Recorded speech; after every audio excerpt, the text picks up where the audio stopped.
This is a lecture from Open Tuition. To benefit from the lecture, you should download the free lecture notes from opentuition.com.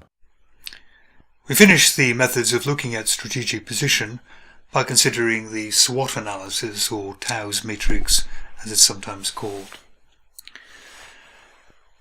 Almost certainly you've come across SWOT analysis before. It stands for strengths and weaknesses. Those are internal, and opportunities and threats, which are external. So examples of strengths and weaknesses, it could be I might be very strong at marketing, but I may have a very bad or weak IT system.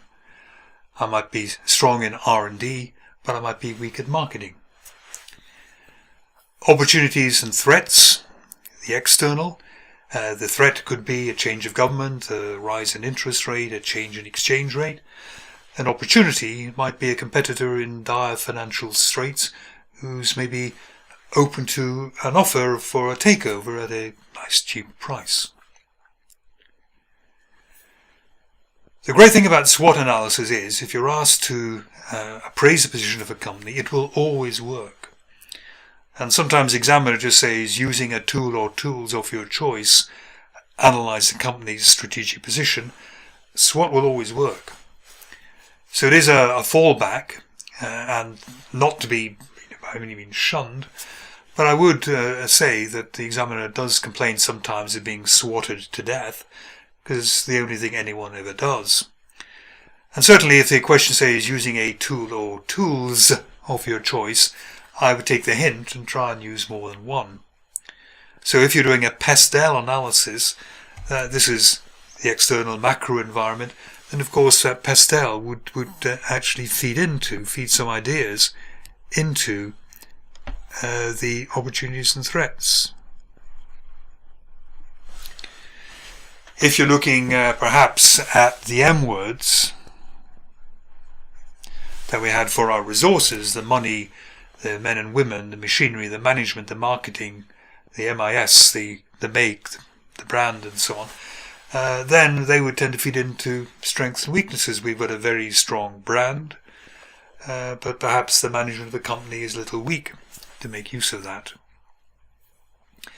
The great thing about setting it out in this particular matrix, strengths and weaknesses across the top, opportunities and threats down the side, is it should be provoking us to action.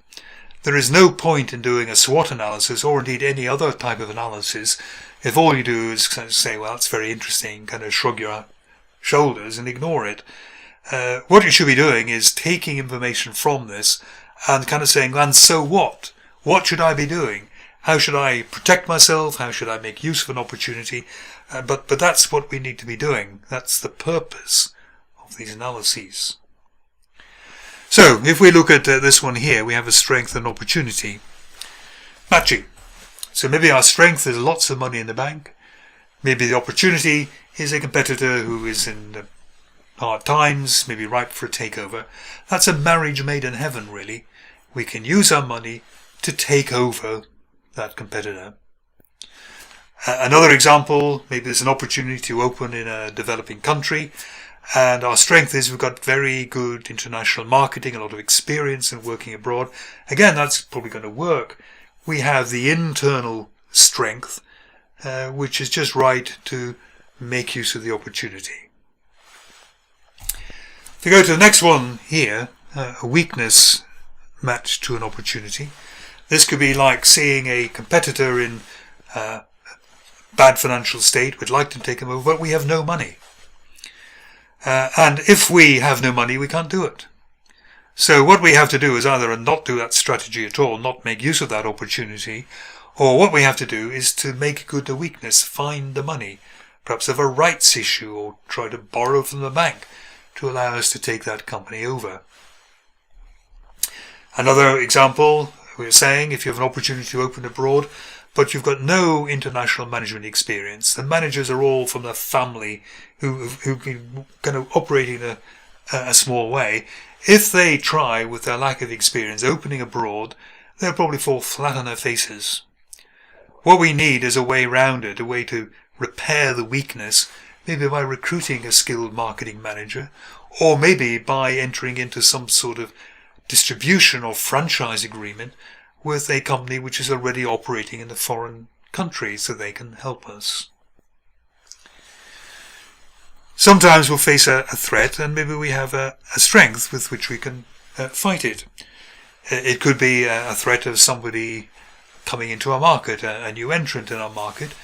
If we have lots of money in the bank, we could afford to reduce our prices, really put them under pressure so they don't make very good profits, and maybe we'll scare them away. Sometimes what people do, again a threat maybe of a new entrant coming into the market, they appeal to their brand, they appeal almost to a nationalist type of feeling. They say our product is a long-lived product made in this country, employing local people and so on. Buy from the home country, buy from a home company, rather than buying this foreign stuff which is only helping foreign employees, not your own. It mightn't be a very noble sentiment, but using brand strength and so on is frequently used. You can rely on a brand maybe, or make certain pledges that people believe in. This is the tricky one.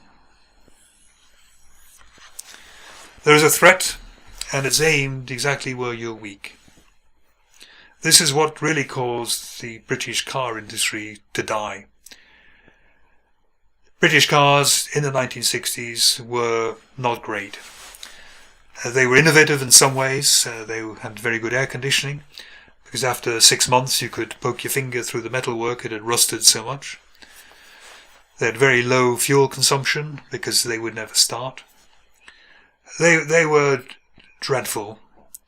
Too many small companies making cars, none with enough resources to develop new models, and certainly none with the expertise to develop quality. And what they were faced with was threat basically from Japanese car manufacturers who came with the most superb quality. And there was simply no way that the British car industry could survive there. They tried to learn tricks from Honda and so on, but it was too little, too late. And essentially it drove them out of the market.